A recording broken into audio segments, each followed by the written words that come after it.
a question and answer session. And at that point, you'll have an opportunity. You have some mics in front of you. You would want to hit the button to activate it, and you'll see a red light come on. That's a good sign. Then you can talk, and then after you finish, we can press the button once again. I'll come back to that. But for now, delighted to welcome all of you. I'm Carlos Juarez here at the East-West Center, and this is part of our East-West Center Research Speaker Series, which is a recurring program that helps spotlight emerging developments across the region. Through this series, we explore environmental, demographic, political, and economic processes that are reshaping the Asia-Pacific region in profound ways. Today, I'm delighted to welcome a visitor who's come to us from Purdue University in Indiana. He's a young historian, Dr. Andrew Bellisari. And prior to joining Purdue, he was an assistant professor and founding faculty member at Fulbright University, Vietnam, in Ho Chi Minh City. A very interesting initiative itself. And he was part of a Vietnam program fellow at the Harvard Kennedy School. They were part of the consortium that helped launch this initiative. He specializes in the history of modern France and its colonial empire, and his work addresses questions related to warfare, state and nation building, and civil society. He explores the political, social, and cultural dimensions of decolonization, particularly in North Africa and Southeast Asia. I'm delighted to also welcome him back as an East-West Center alumni. Some years ago, as a young PhD scholar, he joined us at a summer institute that we had here in 19, just before the COVID chaos. And from that experience, again, stays connected. He's part of our large network of alumni, and delighted to welcome him back. Today, his talk is a fascinating look at it's an initiative that brings together a range of academic disciplines, which is, I think, very important. Military history, forensic science, academic institutions that are partnering, in this case, with a very specialized organization. And we'll hear more about that today here in Hawaii. And the fascinating thing is, he comes to us today at a very critical time. We're celebrating this year the 30th anniversary of normalization of relations, of course, 50 years since the end of the war. Let me add very quickly a little shameless plug, but the East-West Center, we just published a new addition to our Asia Matters for America series. It's a publication that's on Vietnam Matters for America. And this is part of a series that looks at the multifaceted relationship, and it's an opportunity to highlight here today. This is an example of that, because today this initiative really is a collaboration, partnership, many players and stakeholders. So very excited to see that. And what I see is that this is an opportunity for us to, in many ways, exemplify, because he's a Fulbright alum himself as well. He did an early grant to France. And Fulbright, as you may know, similar to the East-West Center, is about promoting understanding and increasing relations between the people of the US and the people of the world. In this case with Vietnam, and a fascinating story of one that obviously has a lot of emotion and drama, but today is an example of cooperation, collaboration, and ultimately improving relations between the people of the US and Vietnam. So on that, let me turn over. Thank you for joining us, Dr. Bellisari.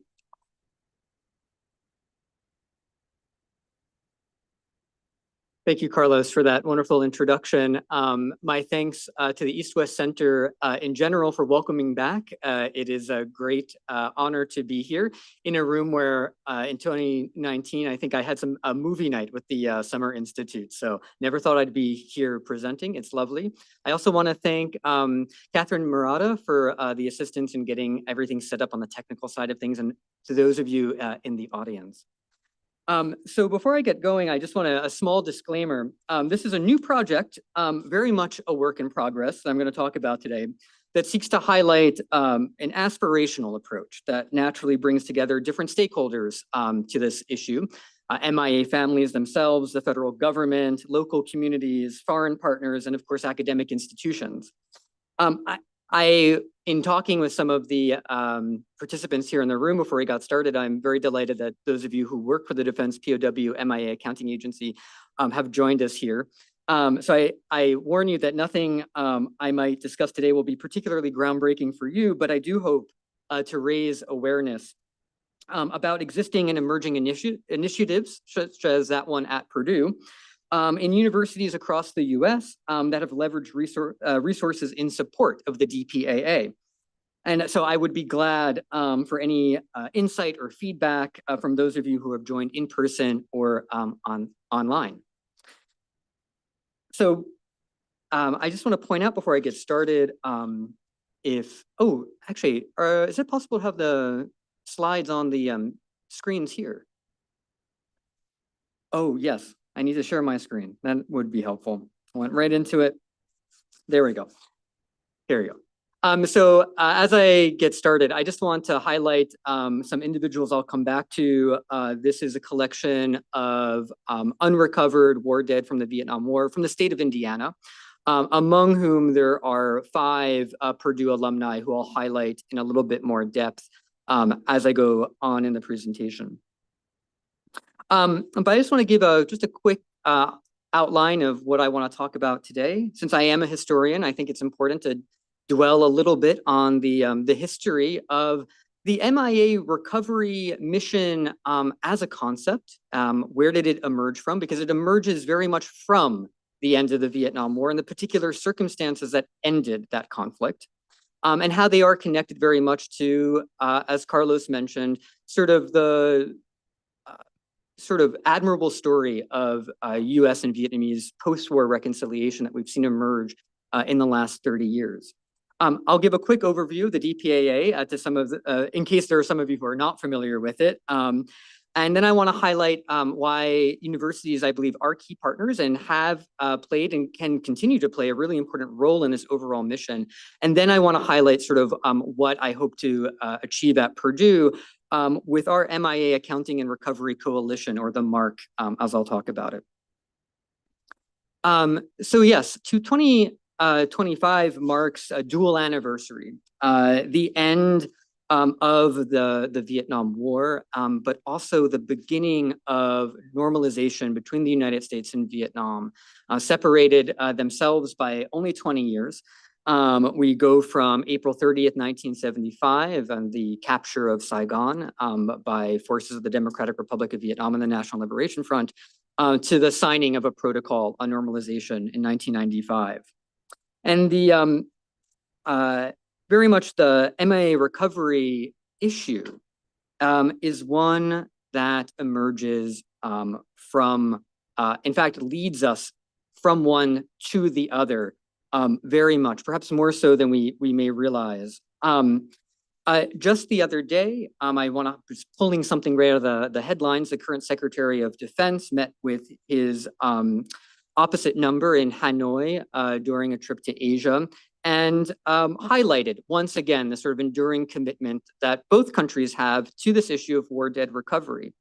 And very much the sort of current status of the relationship between the two countries is one of a comprehensive strategic partnership. Now that is a designation that the modern Vietnamese government has given, and it's the highest designation of diplomatic relations that Vietnam offers to foreign nations. It has a comprehensive strategic partnership with the People's Republic of China and the Russian Federation, for example. And in 2023, it extended that to the United States, based in large part on the sort of progressive partnership and relationship building that had preceded since 1995, resting foundationally on several war legacy issues, as they're known. And the MIA recovery issue is, of course, one of them.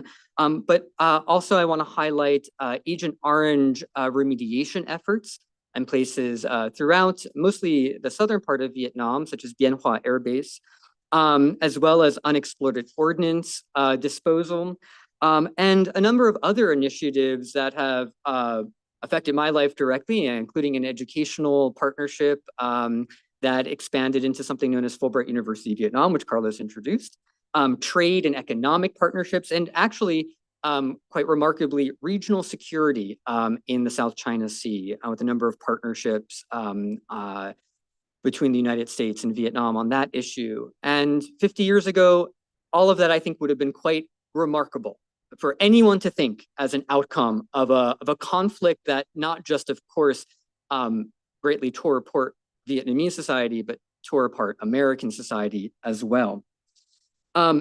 I will also shamelessly plug the very publication that Carlos mentioned, the Vietnam Matters for America, which is wonderful, and I do believe available for download as a PDF from the East-West Center website. But what I want to highlight here is there's this timeline of key moments in the U.S.-Vietnam partnership, and it starts in 1991 with none other than the missing in action issue, with the establishment of an office in Hanoi. This will, for those of you who are associated with the DPAA, will know this as Detachment 2. This actually is a culmination of some earlier tentative partnership operations between the two countries that started in the mid-1980s, actually. So to get to normalization, we actually have to start with the MIA issue itself. And it's one that's mutually important to both the United States and Vietnam. And it's something that comes directly out of the peace settlement that initially ends the war. In January of 1973, a peace accord is signed in Paris between 4 parties: the United States, the Democratic Republic of Vietnam, also known as North Vietnam, the Republic of Vietnam, South Vietnam, and the Provisional Revolutionary Government, the PRG. And this was the diplomatic sort of front of the NLF, the National Liberation Front, or some of you may be familiar with it by its more common name, the Viet Cong. Among the many articles within this peace agreement is one, Article 8, that specifically addresses the issue of recovering missing personnel from actually all the parties who are signatories to this agreement. So it reads, the parties shall help each other to get information about those military personnel and foreign civilians of the parties missing in action, to determine the location and take care of the graves of the dead so as to facilitate the exhumation and repatriation of the remains, and to take any such measures as may be required to get information about those still considered missing in action. Now, what's sort of remarkable about this is that while historically the United States, like many other countries, has sought to locate missing war dead after conflicts, it was never really sort of a formalized policy. There are all kinds of logistical challenges after certain wars of finding those who have gone MIA. And generally speaking, while in the immediate aftermath of a conflict, or maybe during the conflict itself, efforts would have been undertaken to sort of locate and repatriate those who had been killed in action but unrecovered. Usually those efforts would sort of tail off after a while after a conflict. There'd be a presumption of death in which those who were MIA after a period of time would just be considered unrecoverable as a matter of fact. And other forms of commemoration would be done instead, like having a tomb of the unknown soldier. And even if we go back to the end of the Second World War and to some extent to Korea, we see that bringing bodies all the way back to the United States was often not done for logistical reasons. There would be burials at war cemeteries in which bodies were collected and buried and honored, such as ones you may be familiar with say in France, like the quite impressive National Cemetery in Normandy, for example. So this was a bit of a change, this insistence on locating and finding remains. And a lot of it stems, of course, from the great violence and destruction of that the Vietnam conflict caused for everyone involved.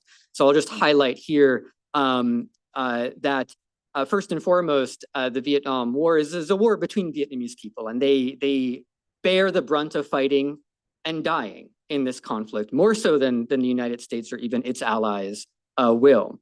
And just to sort of highlight here on the side of Vietnamese communists, we have just shy of 900,000 who are dead, and another 200 to 300,000 who remain missing to this day.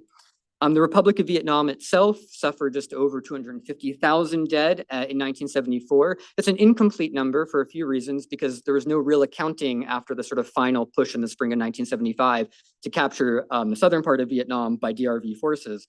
And the number of unknown for RVN war dead is just a fact of sort of the political conditions on the ground in a unified Vietnam after 1975. And one that I'll highlight, despite the great efforts that have been made in reconciling the US and Vietnam relationship, remains a sort of source of tension within modern Vietnam today, which is to say the Vietnamese have their own MIA recovery mission. They've had one since the end of the war itself, but is generally not included. Identifying and burying the remains of ARVN war dead, as they were considered, of course, to be traitors. That is something that remains, of course, to be developed within Vietnam itself. And for the United States, at the end of the war in 1973, when these accords were signed, about 2,633 missing in action cases were identified. And as of this year, there are 1,566. So this actually shows you the great progress that's been made in the 50 years to recover these remains. But a lot of it stems from a political issue, which was during the war and immediately afterwards, the fate of those who are not POWs but still missing became very much a political issue. One in which those of you may be familiar with threatened to scuttle any potential partnership between the US and Vietnam in the 1980s and 1990s because of a belief that the Vietnamese government might have been holding American prisoners of war secretly in jungle camps. And as I got the opportunity to explain to a talk on Monday, that this infected popular culture through things like Rambo, First Blood, Part 2, or the Chuck Norris movie just called Missing in Action, in which you've got your hero heroically going off into the jungle and finding POWs. So in some ways, to resolve the trauma of not knowing what had happened to American service members and to respond to demands from MIA families, the US government actually had to start to work together with its former enemy. So it's on this issue first and foremost that the partnership develops. And by the time that we get to the early 90s and with the sort of potential to formalize relationships between the Socialist Republic of Vietnam and the United States, this issue so consumed the United States that a select committee on the POW MIA question was formed with none other than Senators John Kerry and John McCain at the head of it to show that actually there weren't any hidden POWs. Just to give you a sense of the widespread belief in this, in 1991, a Wall Street Journal poll found that 69% of Americans believed that Americans were somehow still hidden in Indochina. And to put that in perspective, that is more than Americans who believe that 9/11 was an inside job, and slightly more Americans who believe that COVID was perhaps produced in a laboratory. So this was widely considered and believed. And so in solving this issue, rather ironically, two former enemies came together and solidified their relationship. And so I'll end on this note, and I'll get into the practical side of the MIA recovery. I think, it has been a success symbolically and practically, because not only, of course, has it given closure to MIA families and it has reconciled these former foes of a conflict, but practically, what does MIA recovery do on the ground? Well, it focuses work on an activity rather than just a policy. And I want to actually give credit to that line to retired Lieutenant General Dan Figleaf, who I spoke to the other day, who has had a role in this. But it also created sort of valuable back channels and interpersonal relationships. It gave you people to call on the other side. And as for those of you who might work on maybe the North Korean MIA issue, this is something that also gets thought of as potential sort of goodwill building. Now, interestingly, something that started in the Vietnam War has since been expanded as policy to other conflicts in the 20th century, to the Second World War and the Korean conflict in particular. And so pulled from the DPAA's website here, we can see that we have currently sort of approximately just over 80,000 unaccounted for US military personnel from these conflicts. And work is actively being done to look at all of these. Now, who is, of course, leading this is none other than the Defense POW MIA Accounting Agency, which was formed out of other very similar entities in 2015. So this is actually a 10-year anniversary for the DPAA as well. And as I'd mentioned, they, of course, are the DoD agency that's responsible for identifying, locating, and repatriating the remains of those designated as MIA from past conflicts. They are headquartered right here at Pearl Harbor at the Daniel K. Inouye Center of Excellence. And they, of course, regularly partner with academic institutions. And a large part of that is because if you're not familiar, though I know some of you in this audience are, with what the sort of MIA recovery sort of trajectory looks like, it is in itself an inherently interdisciplinary mission that needs to pull together historians, anthropologists, people who work in data science, people who work in biology, those who have archaeological experience. And so often, and this is perhaps where, please correct me if I'm getting any of this wrong, but usually what will end up happening is that MIA cases are constantly being reviewed based on new evidence for viability. And a large part of that is, of course, doing historical research first and foremost in military archives or in other databases, doing a GIS analysis of sites based off of, say, last known information where a plane had gone down, for example, or someone was reported to have gone missing. In order to sort of assess potential sites for development and potentially then take on field work, which then is usually broken into two phases: an investigation team that will sort of lead initial site survey, perhaps conduct oral interviews with those on the ground, say, take the case of Vietnam, for example, those who might have been present when a plane had crashed or perhaps been party to the incident, whether they were civilian or a former combatant on the other side, who might be able to shed knowledge on where something had happened, or maybe even where a U.S. service member had been buried, perhaps by the enemy at the time. And then after sort of the initial site survey is done, in which perhaps potential evidence arises that this is a location to be further developed, the recovery team will then conduct archaeological excavations to sort of find either biological human material or collect physical evidence of wreckage or survival gear, this sort of thing. And then, of course, that goes back to the lab, most of it being done right here in Hawaii through work by anthropologists, ontologists, and others to do DNA analysis, isotope testing, or even the analysis of recovered artifacts, just to ensure that they are perhaps appropriate to, say, that plane that had gone down, for example. And once a positive identification is made, then that individual can then be accounted for, the remains returned to their family and buried in honor. And I want to emphasize just again that, you know, this work is inherently interdisciplinary. And as Carlos had mentioned in his introductory remarks, in a moment where there has been significant shift in funding opportunities, this work provides an opportunity for the humanities and the social sciences in particular, I argue, not only to collaborate on what is a popular and bipartisan mission of enduring national importance, but also impact local communities as well. And so I want to take now a moment to turn to why universities, I believe, are such key partners in this, and why the DPAA has rightly expanded its partnership with academic institutions across the United States.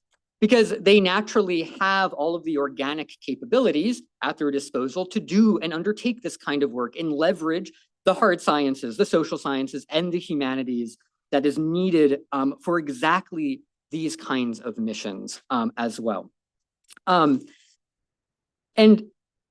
As a result, as of February 2005, the DPAA has partnerships with 38 American research institutions. I've highlighted some R1 universities, which of course, the University of Hawaii Manoa is a particularly, I think, excellent example of this. And I just want to take a quick moment to highlight some recent achievements that UH actually has.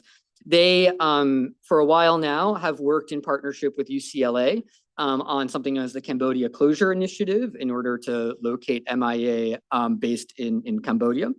In 2021, they were awarded a $1.8 million grant by the DPAA to actually help build and establish a archaeological training program with the Kingdom of Cambodia. And then more recently, they've developed sort of an isotopic database from individuals here in Hawaii in order to build up markers, isotopic markers, to help distinguish Asian Americans from other Asians in regions where conflicts have happened. So oftentimes, forensic anthropologists, sometimes just by sight, can sort of look at a bone fragment and be able to determine sort of what sort of ethnic background this individual might be. But of course, as we know, the United States being a broad and diverse country in which Americans of all backgrounds have fought and died for it, that includes, of course, people who also of Asian ancestry. And so how then do you further determine who is Japanese, who is Vietnamese, who's Filipino, who's American, who's Japanese American, who's Chinese American in these conflicts. And this is sort of an important determining factor for sure. One of the things that comes up, for example, is that you can determine sometimes who an American is by how much corn they have had in their diet, for example. And then just this summer, just a few months ago, actually, the University of Hawaii has signed a 5-year partnership agreement with the DPAA, one that will actually grant access to students and faculty to the DPAA forensic laboratories and provide further hands-on experience in the field and through internships.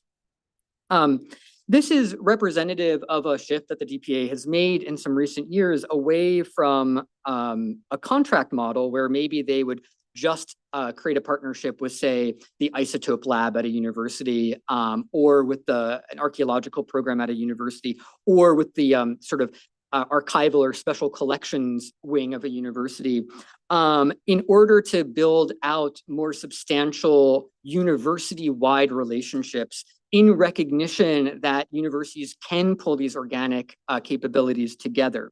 And what I like about it, and why I've sort of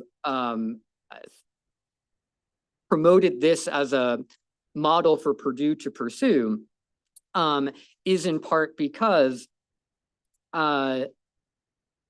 it allows academic partners to actually take on specific problem sets, have ownership over them, and connect, say, an institution's given specialties, whether they're regional, linguistic, technical, and apply them to also a very specific set of case if needed. And while also promoting the development of new technological innovation in certain cases where needed. And so I'll just highlight here, I just have the screenshot. The University of Wisconsin-Madison has something known as the Missing in Action Recovery and Identification Program, or MIA-RIP. And as you can see here, they are very naturally, as a state institution, focusing on the recovery of those from Wisconsin.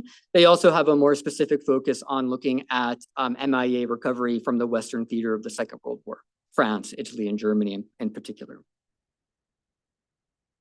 And of course, there are these mutual benefits. Not only can the universities contribute their expertise where needed, but of course, the DPAA provides a great amount of information to help the universities achieve these missions, whether that is through providing non-public research data or military records, providing these fieldwork opportunities, providing paid postdocs known as partner research fellows that get embedded in universities, say in a history department, for example, and will undertake research at an institution on behalf of the DPAA, as well as the undergraduate internships that I believe are provided through a Navy initiative. So I'd like to close just by highlighting my, at this point, very much a work in progress aspiration for the Purdue program, which I've called the MIA Accounting and Recovery Coalition, or the MARC. And this idea really much is focused, I think I want to emphasize this idea of a coalition.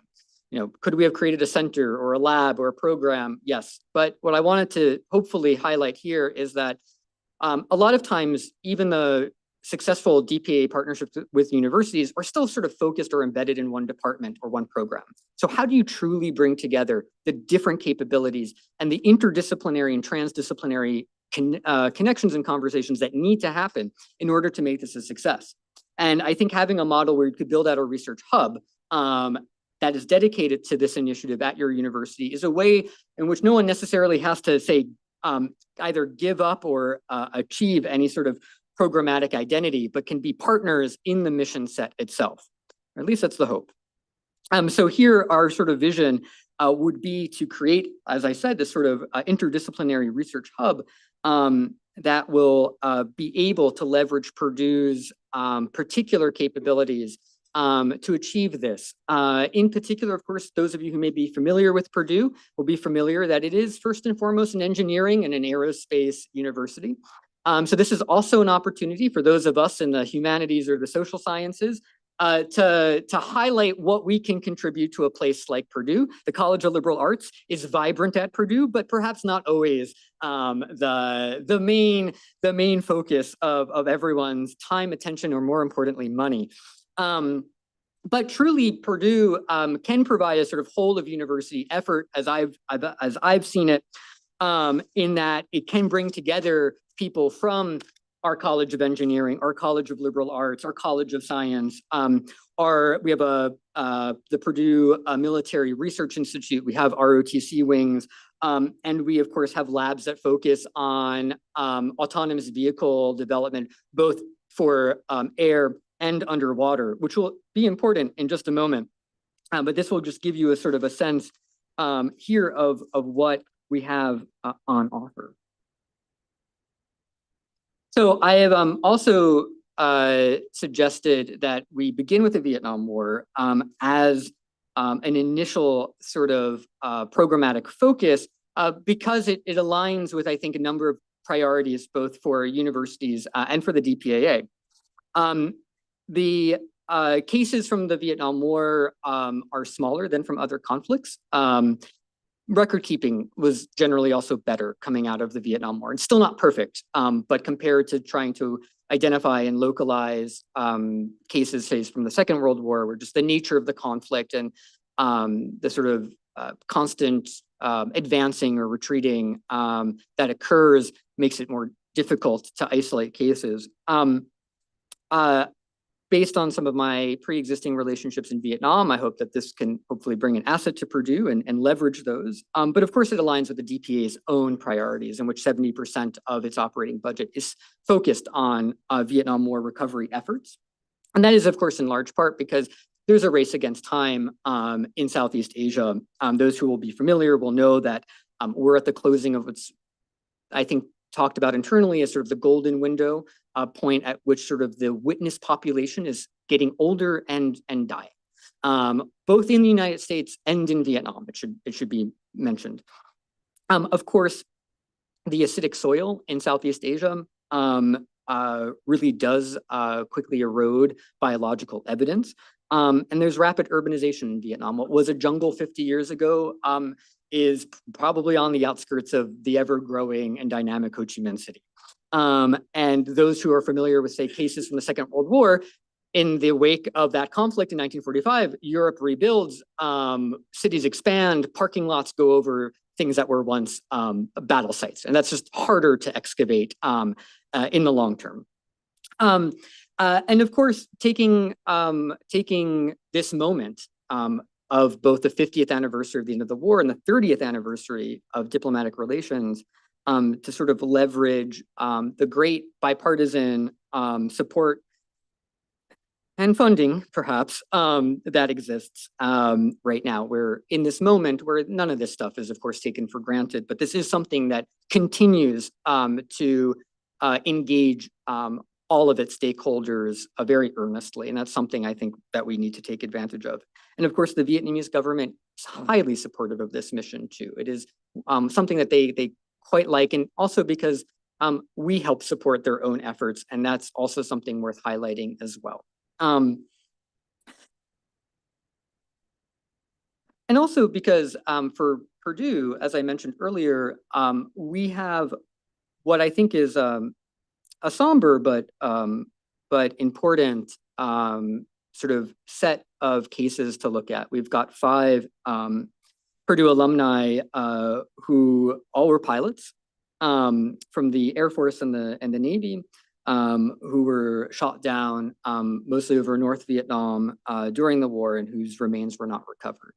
And so as a starting point, this provides a pretty discrete place from which we can hopefully prototype some of our efforts and develop ways forward on these cases. I'll highlight that because of the current shutdown, the MOU between Purdue and the DPAA has not yet been signed.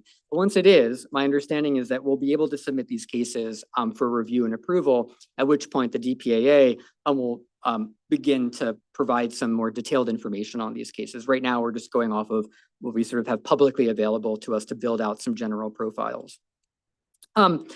One last thing, the note I'll kind of end on is the place where I also think Purdue might be able to make inroads with some other academic partners, which is actually underwater recovery in the case of Vietnam. The DPAA and Detachment 2 have been incredibly successful working on terrestrial cases.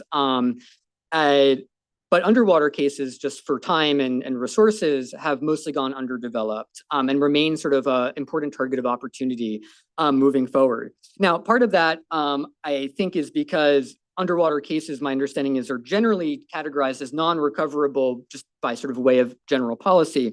But there are about 106 of these non-recoverable cases that are only within 30 meters of water. That's just under 100 feet.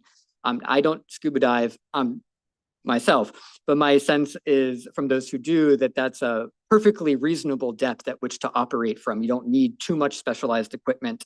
Now, of course, underwater sites can be technically challenging, but they tend to yield quite positive results. There's a Chinook wreckage that's been the focus of some work by the Detachment 2 off of Cam Bay, and they've pulled up ID cards perfectly preserved in the seabed. Just we don't maybe think of Southeast Asia as having particularly cold water, but the water at any depth tends to be much cooler. And as a result, actually helps with the preservation of all kinds of remains. The only maybe technical challenge here is that generally ossuary material has to be desalinized before identification. So that adds to the timeline as a consequence.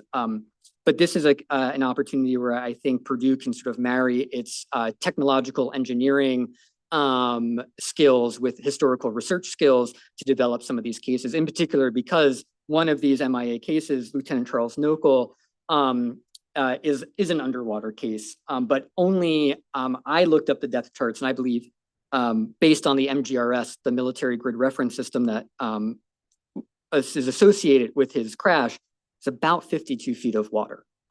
So to be determined. I want to end, of course, on the opportunities and the benefits that it presents to any university, right? This is a way to showcase humanitarian defense research. It's a way to join a sort of very popular and bipartisan initiative. It rejoined the ranks of other very similar land grant R1 public institutions like UH Manoa, and truly facilitate what I hope will be an interdisciplinary cooperation in which we can showcase not just the cutting edge tools that the engineering department gets to do, but of course also what historians can do, what our anthropologists can do as well. And of course, I think for any university, promote hands-on research and activities for students and faculty alike. So where we are now, our path forward is, as I said, our MOU is waiting to be signed. But our plan is, once that happens, to sort of submit the cases I've outlined here for a review and approval. I've managed to get from Purdue's College of Liberal Arts some undergraduate research interns, among whom are some Vietnamese American students who can also help with translation and communication efforts. Because actually one of the things that's being exploited to help with the development of cases from the Vietnam War is there are plenty of members of the People's Army of Vietnam who in their older years have decided to write personal memoirs, or who have written blog posts or have given interviews in Vietnamese, and those are sources that can be analyzed for data to complement information that the United States military might have collected to sort of further refine search efforts. And at that point, I think I'll pause here because really I would love to have a Q&A and commentary from those of you online and in the audience about this. So thank you for your time and your attention. I'll hand it over to you. Thank you.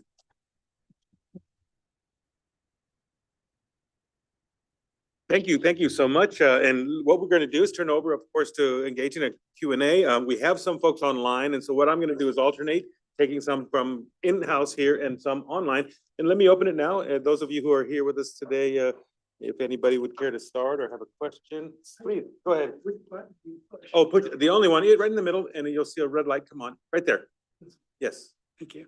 Yeah, hi, enjoyed the talk very much. Have a question about some of the basic issues in the partnerships. For example, you showed the slide with the screenshot of the Wisconsin project.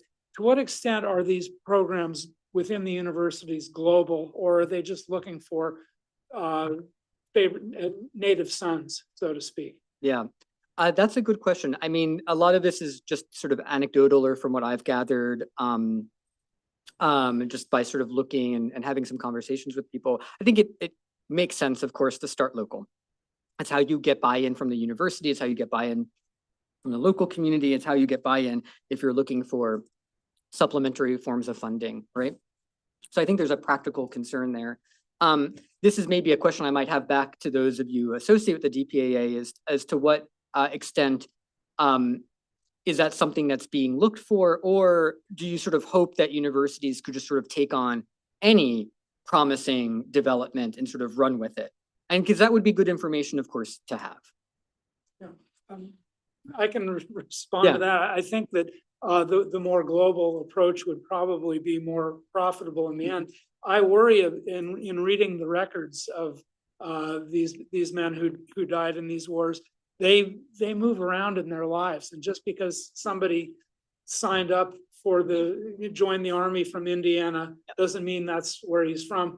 That he graduated from Purdue means he spent some time in Indiana, and that's one thing that I would look at in evaluating these programs. Yeah, and to that point, when I was sort of doing some initial research into Purdue's Vietnam War casualties, I ran the list from the DPAA of Indiana cases, but it didn't have, of course, it didn't have 3 of the 5 because they had joined the service in neighboring states, Missouri, Illinois, and Michigan. So yes, these are, I think you're right. I think as we should be flexible in maybe thinking about how do we define our local connections to broaden them is very important for sure. Exactly. Thank you. Thank you so much. Let me go on with we have a question coming from one of our online attendees, and that is, are there efforts for other different war MIA POWs? If you can share any remarks, this particular individual interested in efforts in the Philippines, World War II MIA, and I know you made a reference to some, but maybe you can just shed light on where Vietnam is the main one, but where are some of the others? Yeah, I believe the University of Illinois, Chicago, I believe they focus a lot primarily on cases from the Second World War based in the Philippines. Just from some information I've gathered that they've taken the lead there. And I do even think, and correct me if I'm wrong, but I think even the Cambodia Closure Initiative has a connection to the Philippines as well. So there are, I think this is also goes back to maybe a tension that was just brought up a little bit, which is how do you maybe manage a university's specialties, whether it's area studies or focused, for example, with the need of searches and collections and that sort of thing. And so, like I said, for Purdue, I'm concerned, I think, first and foremost with just showing proof of concept and wanting to start small as a consequence. But invariably, once we start to get into, say, the Second World War, there would be people from the Philippines for sure that could be developed and looked at. Thank you so much. Yes, let's continue. Anne? Yeah. Well, one of your slides had something really interesting to me. I'm a retired Army colonel and kind of watched these wars quite a bit. You mentioned there are 7 people that are missing from the Libyan campaigns. Mm-hmm. Do you happen to know anything about who the 7 are? I mean, that totally flummoxed me. If maybe if I go back real quick, share my screen.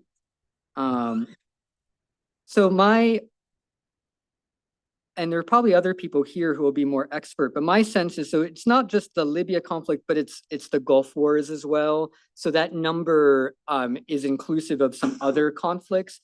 But I do believe that the Libya conflict, this is referring to Operation El Dorado Canyon, which was a punitive bombing expedition against the Libyans in 1986, in which there was, I think, an aircraft or 2 lost in the Mediterranean.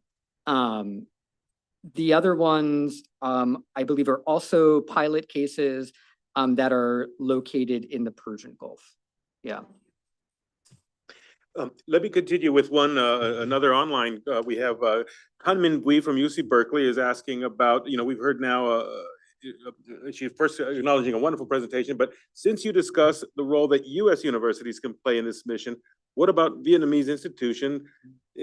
Does the DPAA have a history or future plan to include Vietnamese universities and research institutes in the project? That's a fantastic question. And I didn't touch too much on international partners, but this this emphasis on building out academic partnerships is not only within the borders of the United States, but is international. My sense is most of those partnerships for the time being have been with sort of European institutions. So I think Cranfield University in the United Kingdom is a big one. The University of Milan, for example, is another. That's not to say I think there are absolutely some in Asia as well. But yes, I think this is an absolutely important effort for Vietnamese academic institutions to get involved, in no small part because Vietnam has, approximately 300,000 MIA cases that need recovery. I mean, this is a partnership that can get built out down on the ground to assist these forensic efforts, which had initially been quite impacted by the rollback of USAID funding in the spring. So much so that the Vietnamese government made it known that they would like that money back. And I do believe the Secretary of State found a way to do it, just not through USAID, but just goes to show you how important and central this is to the partnership that they got their money to continue to fund DNA analysis on Vietnamese remains. So yes, I think given how precarious the Vietnamese initiative is to identify their own war dead, I think building out these local partnerships, like with Fulbright University of Vietnam, for example, are an absolutely great effort going forward. Thank you so much. We'll turn now to another one in, but I want to add that we've gotten a reply from online to help answer one of the earlier questions. This is from Miriam Stark, one of our colleagues here at UH Manoa, an anthropologist. She writes here, sorry to jump in late. I run the Cambodian Closure Initiative. We focus on Cambodia, but we did run a Philippines-based training program in conjunction with UCLA. Yeah. So again, and the other question we had from Teresita Bernales, I'll follow up with her. She's interested in what you just mentioned, University of Illinois Chicago, and their connected. So thank you for sharing that. Of course. Let's turn it open here. We maybe have others who have some questions. Yeah, Andrew, thanks so much for the talk today. And thank you again for your excellent presentation on Monday.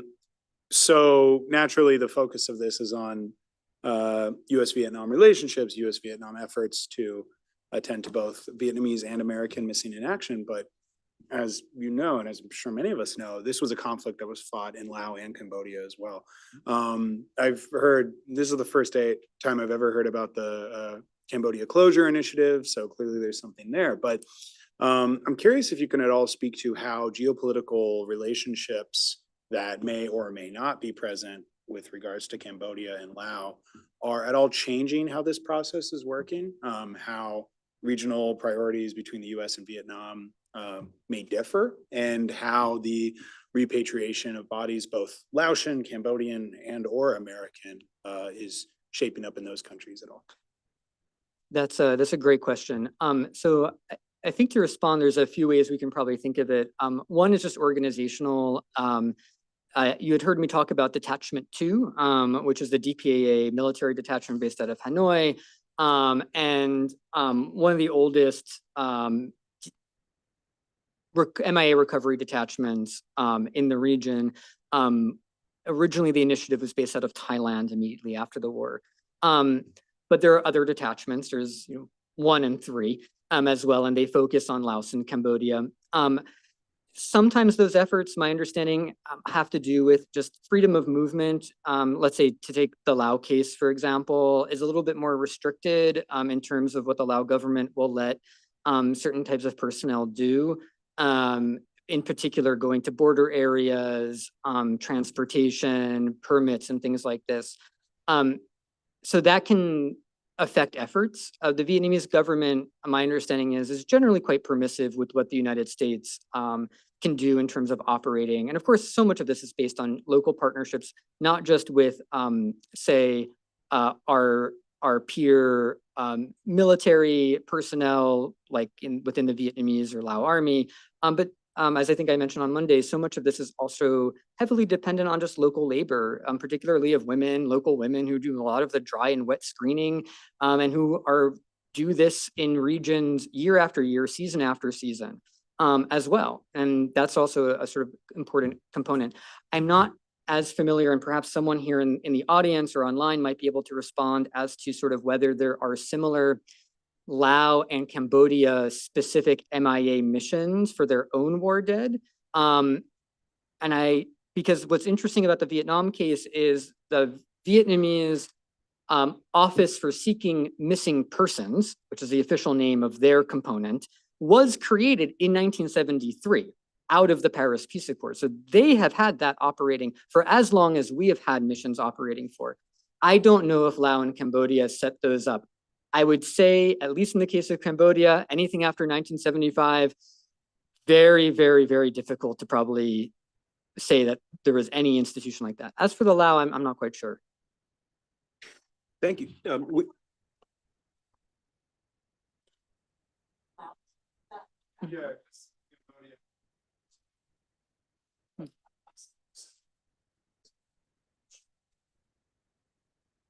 Okay, sorry. So to address that part, we both work at DPAA, and we do conduct missions regularly in Laos and Cambodia. I don't know as much about whether they also have their own offices that are doing seeking for missing persons the way that Vietnam do, but we do. Yeah, typically we do 5 missions in Laos a year and 4 missions in Vietnam a year, and usually 1 to 2. These are organic missions. This doesn't include our partners that might go out and do recovery missions for us. Thank you. Mm-hmm. Thank you. Thank you very much. Let me quickly add, we've got another online question that comes to us from Byung Park. Korea was often called as Little America during the American War in Vietnam, and it is widely estimated that about 5,000 Korean soldiers were killed. However, many Korean soldiers were MIA, and the question is, do the government in Korea or NGOs there pay any attention to this imperative matter? Yeah, that's a fantastic question, and I'm so glad that you've tracked the important role that the Republic of Korea played during the Vietnam conflict. I'm teaching a class on the Vietnam War right now, and I often will quiz my students on what country after the United States sent the most foreign troops in support of the Republic of Vietnam.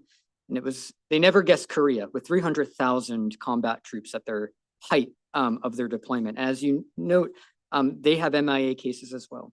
Now, I do know that the Republic of Korea has its own MIA recovery office with whom we partner, the DPAA partners, for recovery operations on the Korean Peninsula. I don't believe that, although they of course have the personnel and the office to do it, I don't know if they've thought about trying to implement a mission outside of their own borders in Vietnam. I suspect that could be somewhat politically sensitive, just because of the nature of the reputation that Korean soldiers had in particular fighting in Vietnam. But of course, diplomatic relations between Vietnam and South Korea are strong. They consistently get better. There's a lot of course, economic and technical ties. So this could very well be a development that could happen. And hopefully it can, but that would of course be another bilateral initiative that these two countries may have to undertake themselves. Thank you for that. Thank you. And just another adding, again, we're getting feedback online. Miriam Stark here from UH Manoa has just added here that one of the goals is working directly with Southeast Asian-based institutions to build their capacity so that the DPAA can work directly with those partners in the future. So that's, again, part of the exchange that we're helping develop through these many partners that you highlighted. Let's continue. Any other questions here? Please, go ahead.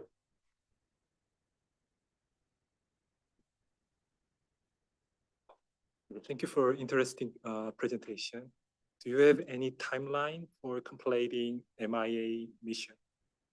On the Purdue end, no. This is so new that it will probably be months, if not years, to sort of stand up the sort of initial component. And a lot of it will depend on sort of what the research partnership with the DPAA looks like, for example. But and I don't want to speak out of turn here, but my sense is that this is an enduring mission that is a very slow fuse, just given the technical components and while great progress has been made, in fact, I should highlight, and I hope I'm not getting this wrong, but this has been a banner year for the DPAA, at least in regards to Vietnam War case recovery. Generally, there's only a handful. I think the goal is 4 a year, or oh, okay.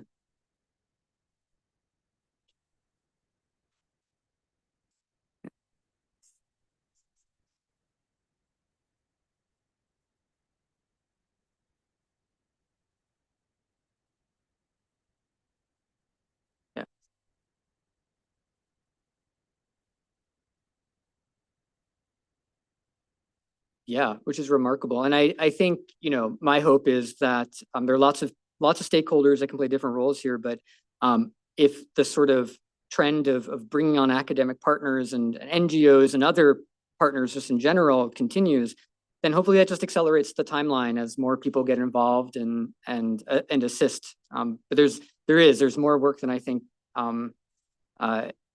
currently anyone has the bandwidth for. And so that's just why I think it's important to sensitize that there's real opportunities here for, say, universities in particular to collaborate and assist. Thank you. Yeah. Well, since there are wars going on all the time, have any of these universities been contacted, for example, by Palestinians in Gaza or Sudanese to help with the huge numbers of people that have been killed and yet to be identified? Yeah, that's a great question. I don't know off the top of my head, actually, but I wouldn't be surprised if there are either regional or international partnerships that have developed to do this, or if they haven't been done, could be an opportunity to do so. Because I mean, there is just a story in, I think, the New York Times a day or two ago about this very issue for Palestinians and the war dead recovery or just the civilian dead recovery that is ongoing. And then interestingly, there is an article from a few months ago about Iraq and Iran wanting to establish a sort of similar enterprise to identify war dead from the Iran-Iraq war in the 80s. Now that's going back a little bit, but just to show that these things linger. There are still, this is living memory. The Vietnam War remains living memory. There are people who are alive and who want closure. And Iraq and Iran probably could use an opportunity to build goodwill on the ground. And if this is the means to do it, then yeah, I think that this is a model that could be developed and ought to, I think, for these other places. Yeah, thank you. Well,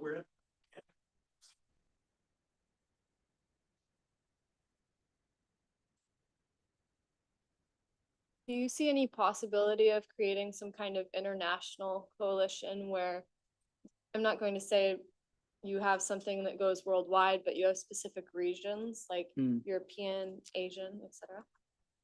That's a very, I think, important thought, because the one thing I've done when trying to sort of look at other universities and other programs for inspiration for what I'd like to do at Purdue, you sort of have to track these things down individually. And I think, the DPAA is the sort of node of the hub and the spoke, right? But I think it would be really interesting to at least, if you're a university that is partnering with the DPAA and you're doing work in, say, Southeast Asia, can you have sort of conferences, resource exchange, share best practices? Maybe that all goes to the DPAA. I don't want to, reorganize organizational logic here. But I think just if this trend continues, as partners continue to expand, then I think it makes sense to also have sort of lateral connections and communication going on as well. But again, I don't make the policy. This is all very new to me. So I just appreciate you listening and providing feedback. So thank you. Well, thank you so very much. And thank you, Dr. Bellisari. This has been a great conversation, and thank you for valuable questions from our audience. And we want to, well, we have to close on that. I want to just really remind everybody that we do have YouTube recordings of this, and they'll be posted on the YouTube channel and as well as our East West Center website very shortly. You can share it if you want to. We also, we've got upcoming. We'll keep you on our list of upcoming events. We're about to firm up a talk from our visiting scholar Ria Kiridori. He's a research fellow in Tokyo, who's with us, and in the next few weeks, we hope to finalize that. Let me just close on that and then maybe just acknowledge again, Dr. Bellisari. He's been at the center this week. On Monday, was able to join our graduate student population with a talk to their, to their exchange program. And on Friday, he joins us for a reception of the Fulbright program. We're bringing together alumni and current scholars and students that are here. And so again, in the spirit of the Fulbright of helping us understand about the world and increase mutual understanding, thank you so much for this opportunity. Thank you for the opportunity. I appreciate it.